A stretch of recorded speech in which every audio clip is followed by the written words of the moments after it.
Hi everyone, it's Kino here. Welcome to this Ashtanga tune-up series. Today we're going to give a little tune-up to a really important foundational standing pose called Parsvakonasana A position.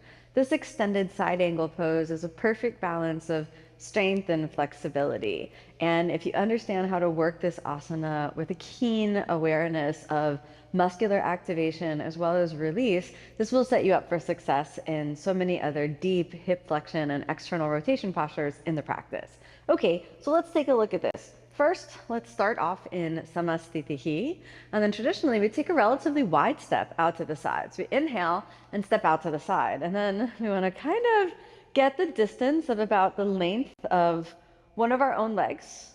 So, or a little bit longer than that, depending on how long your legs are. And if you have really, really long legs, it also could be a little bit shorter. If you don't have such long legs, then it could be a little bit longer than your legs are. So we want to have as wide enough apart so that when you externally rotate your hip joint and bend your knee, you want to have the legs wide enough apart so that when you bend the knee, you can really get down into the leg and let the thigh be parallel with the ground without displacing your right knee too far over your toes. All right. So this is a good test. And as you can see, I'm kind of getting down into the strength of the legs. So I'm going to come on up. Let's do that on the other side.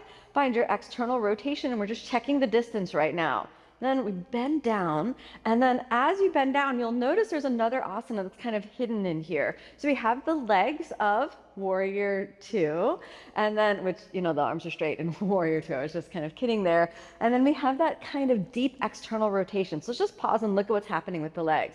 Both thigh bones are actually moving back. Even though this thigh rolls a little bit forward, if you let the thigh roll too much forward, you're going to have the issue that comes up for many people in Parsvakonasana A.